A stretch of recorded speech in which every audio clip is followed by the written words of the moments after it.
વડોદરા શહેરના સુરસાગર તળાવ કિનારે શ્રી હઠીલા હનુમાનજીનું મંદિર આવેલું છે। વર્ષોથી પરંપરા મુજબ આ મંદિરમાં રામનવમી પર્વથી લઈ હનુમાન જન્મોત્સવ સુધી અખંડ રામધૂમ થતી હોય છે। દર વર્ષની જેમ આ વર્ષે પણ તારીખ 5/4/2025ના શનિવાર પ્રાતઃકાળ સવારે 6 કલાકથી રામધૂનની શરૂઆત કરવામાં આવશે। શ્રી હઠીલા હનુમાન મંદિરના ગર્ભગૃહમાં હનુમાનજી મહારાજની સમક્ષ ભક્તો દ્વારા પ્રદક્ષિણા કરી શ્રી રામ જય જય રામની ધૂન કરવામાં આવે છે। તેમજ સાંજે 9 કલાકે કાછિયા યુવક મંડળ દ્વારા અને મોટી સંખ્યામાં ઉપસ્થિત રામ ભક્તો દ્વારા રામધૂન કરવામાં આવે છે। ચૈત્ર મહિનાની પૂર્ણિમાના દિવસે હનુમાન જન્મોત્સવ ઉજવવામાં આવે છે।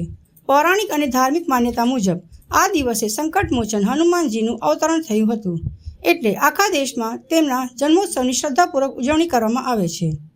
હઠીલા હનુમાનજી મંદિરમાં હનુમાનજીના જન્મોત્સવ દિવસે મંગલા દર્શન, બપોરે 4 કલાકે શ્રી સત્યનારાયણની કથા, સંધ્યાકાળે શ્રી હઠીલા હનુમાનજીના શણગાર દર્શન અને રાત્રે 8:30 કલાકે વડોદરા શહેરના યુવા વક્તા શ્રી દર્શન ભટ્ટના સ્વમુખે સુંદરકાંડ પાઠનું આયોજન કરવામાં આવ્યું છે। ભજનની સાથે આરતી પ્રસાદનું પણ આયોજન કરાયું છે। સમગ્ર આયોજનને લઈને મહંત શ્રી દીપેનવન ગોસ્વામી દ્વારા માહિતી આપી હતી। સર્વ વડોદરાવાસીને જણાવવાનું, સુરસાગર કિનારે આવેલું શ્રી હઠીલા હનુમાન મંદિરે જે વર્ષોની પરંપરાગત રીતે ચાલતી આવતી આજથી સવારે શ્રી રામ જય રામની ધૂનનો જે અખંડ રામ નામ ધૂન કહેવાય છે એનો પ્રારંભ થયો છે। જે તારીખ 12/4 હનુમાન જન્મોત્સવના સવારે 6 વાગે તેની પૂર્ણાહુતિ કરવામાં આવશે। તેના નિમિત્તે અમે રોજે આ સાપ્તાહિકમાં રોજ રાત્રે 9 કલાકે લક્ષ્મી નારાયણ મંડળ કાછિયા તરફથી એ લોકો ભજન મંડળી રાત્રે આવશે।